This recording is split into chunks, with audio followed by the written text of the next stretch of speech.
ዛሬ ይዤላችሁ የመጣሁት መጽሐፍ ዋን አፕ ዋን ዌል ስትሪት ባይ ፒተር ያልቼ የተጻፈ መጽሐፍ ነው። ቃልም መገባላችሁ ነገር ቢኖር ከዚህ መጽሐፍ በኋላ ትልቅ የሚባል የሀብት ፍንጭ እንዴት ምን ማድረግ እንዳለባችሁ እንደምትረዱ ነው። በፍጥነት ሀብታም መሆን ሚስጥር ያለው ኮፒ ማድረግ ላይ ነው። Ctrl+C። ብዙ ሰዎች ኮፒ ማድረግን ከሰዎች ማየትን አይፈልጉም፣ ምክንያቱም ኢጎ የሚባለው ነገር ስላለ ማለት ነው።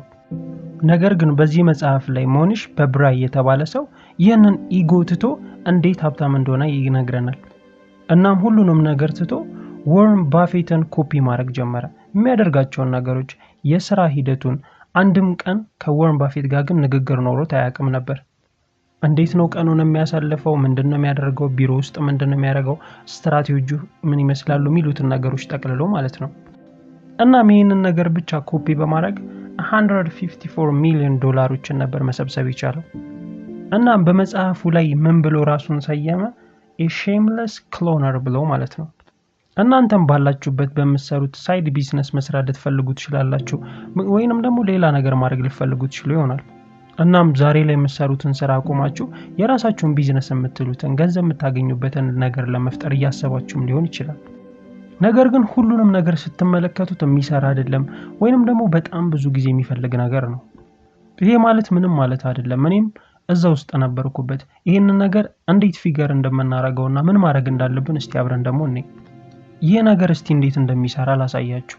አስቡት፣ ሁለት የጋዝ ስቴሽኖች ፍለፊት ለፍለፊት ይሰራሉ። ነገር ግን አንደኛው ጋዝ ስቴሽን በጣም ብዙ ደንበኞች አሉት፣ በጣም ብዙ መኪና እዛ እየሄዱ ጋዛቸውን ይቀዳሉ። አንደኛው ላይ ግን ምንም ሰው አይመጣላቸውም። አስቡት እንግዲህ አንድ አይነት ጋዝ ነው ያላቸው፣ አንድ አይነት ፕራይስ ነው ያላቸው። ነገር ግን አንደኛው ጋር ብቻ ነው ሰዎች መሄድ የሚፈልጉት። አንደኛው ጋዝ ስቴሽን ላይ ሰዎች ተሰልፈው ጊዜያቸውን ሁሉ መስዋዕት አድርገው ይቀዳሉ። አንደኛው ግን ሁሉ ጊዜም ባዶ ነው። ታዲያ ምንድነው ልዩነቱ? አንደኛው ጋዝ ስቴሽን ሰዎች ከቀዱ በኋላ ጎማቸውን ቼክ ያደርጉላቸዋል፣ ንፋሱን፣ መስታወታቸውንም ሼቭ ያደርጉላቸዋል። አስቡት፣ ትንሽ ብቻ ለመኪናው ሰርቪስ የምትመስል ነገር በመስጠት የሰዎችን ትኩረት መሳብ ችለዋል እነዚህ። እናም በተቃራኒ በኩል ያሉት ጋዝ ስቴሽኖች ይሄንን ነገር በደንብ ይመለከታሉ፣ ነገር ግን አንድም ስቴፕ አክሽን አላደረጉም። ግን እነዚህን ሰዎች በፍጹም ኮፒ ማድረግ አልፈለጉም። እኛም እንደነሱ እናርጋ አላሉም፣ ምክንያቱም ኢጎ የሚባለው ነገር ስላለ ማለት ነው። ሰዎችን በፍጹም ኮፒ አናረግም፣ ራሳችንን ብቻ ነው የምንከተለው፣ ራሳችንን ብቻ ነው የምናዳምጠው የሚል ነገር ውስጣችን ስላለ ማለት ነው። ሰዎች በተፈጥሯቸው በዲኤንኤያቸው እጅግ በጣም ዊርድ የሚባሉ ነገሮች አሉባቸው። ይህም አዳፕት ቶሎ ማድረግ ይችላሉ ከለመዱት ነገር ጋር። ከዛ ነገር በፍጹም መላቀቅ አይፈልጉም። አዲስ ነገር፣ አዲስ ኢንቫይሮንመንት፣ አዲስ ትምህርት፣ አዲስ የሆኑ ሰዎች፣ አዲስ ጓደኛ፣ አዲስ እንኳን ፍቅረኛ መያዝ እጅግ በጣም ያስፈራቸዋል። እናም ለረጅም ዓመት ራሳቸውን ቶክሲክ ነገር ውስጥ ማኖር የሚወዱ ፍጥረቶች ናቸው ይላል። ምናልባት እኮ አዳዲስ ነገሮችን ከመልመድ፣ አዳዲስ ነገሮችን ከማድረግ ነገር ከመፍራታችን የተነሳ ከፊት ለፊታችን ሁሉ እያለ መፍትሄው፣ ነገር ግን ያንን ነገር ቀርቦ ማድረግ ወይንም ደግሞ ያንን ነገር መሞከር እጅግ በጣም ያስፈራናል። አጠገባችን ያለ ሰው ያንን ነገር ራሱ ሞክሮት እየተሳካለት እያየን፣ እኛ ግን ያንን ነገር በፍጹም ማድረግ አንፈልግም። እናንተ ያንን ነገር ማድረግ አትፈልጉም፣ ምክንያቱም ኦሪጂናል እንደሆናችሁ ወይንም ደግሞ ማንንም ኮፒ እንዳላረጋችሁ እንዲሰማችሁ ስለምትፈልጉ ብቻ ማለት ነው። እናም እዚህ መጽሐፍ ላይ ነበር ስለ ወርን ባፌት የተጻፉ መጽሐፎችን ማንበብ የቻለው እና እንደዚህ አይነት ኢንፎርሜሽኖችን ማግኘት የቻለው። ማካላችሁኝ ቀደም የነገርኳችሁ ሞኒሽ ፐብራይ ያልኳችሁ ሰውዬ ማለት ነው። አስቡት፣ ምንም አይነት የኢንቨስቲንግ ታሪክ የለው፣ ምንም አይነት የኢንቨስቲንግ ሂስትሪ የሌለው ሰው ነው ይህንን ሁሉ ዶላር ኮፒ በማድረግ ብቻ የሰበሰበው ማለት ነው። እሱ የቢዝነስ ሳይሆን ተራ ኢንጂነር ነበር። ነገር ግን እነዚህን ነገሮች በማድረጉ ብቻ ነበር ይህን ሁሉ ገንዘብ ማግኘት የቻለው። ይህ ማለት ይህ ሰው የኢንቨስትመንት ጌም ገብቶታል ማለት ነው። this is the game። ከወርን ባፌት ስማርት የሆነ ሰው ሆኖ ሳይሆን እነዛን ነገሮች ብቻ ኮፒ ማድረግ ነበር የቻለው።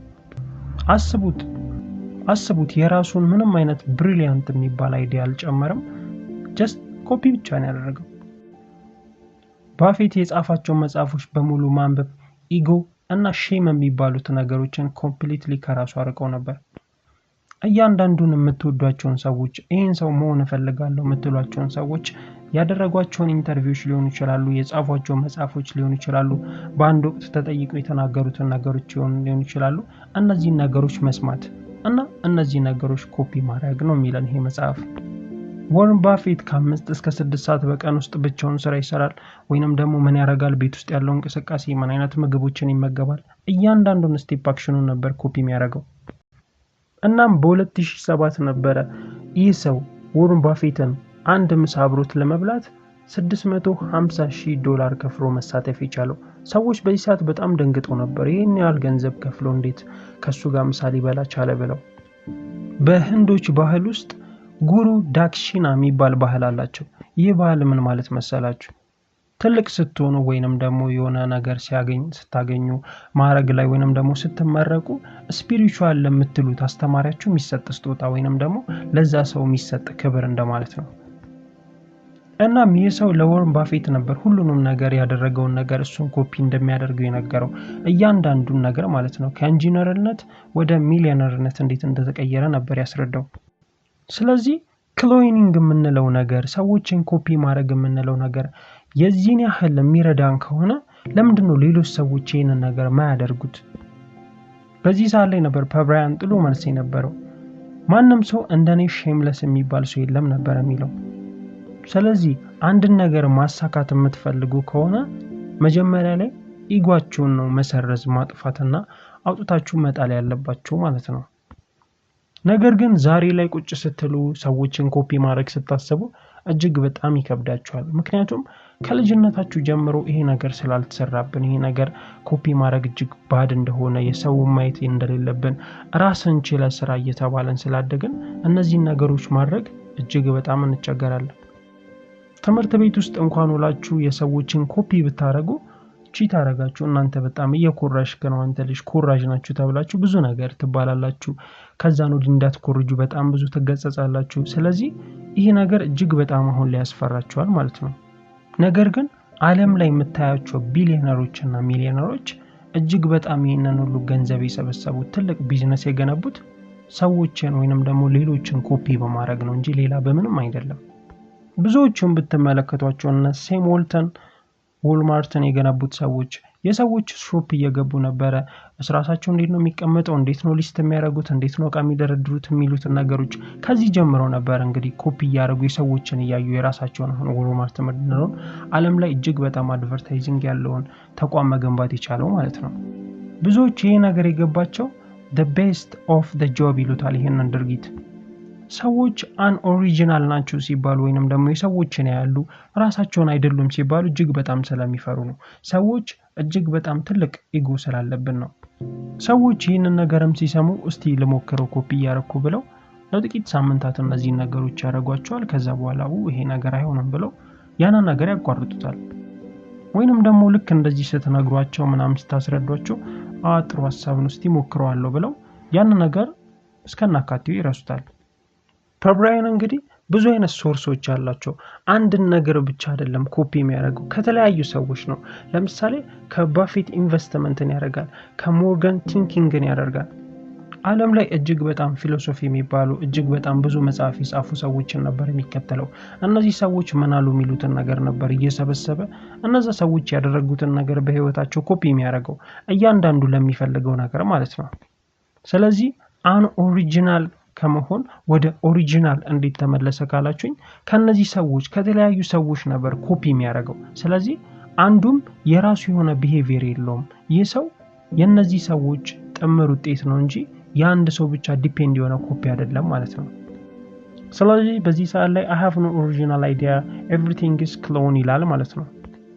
ይህንን ዛሬ መጽሐፍ ያዘጋጀውላችሁ ስለ ፐብራያን ልነግራችሁ ሳይሆን ወርቃማ የሚባለው የዚህ ቪዲዮ ሐሳብ ያለው ልክ እዚህ ጋር ስትደርሱ ነው።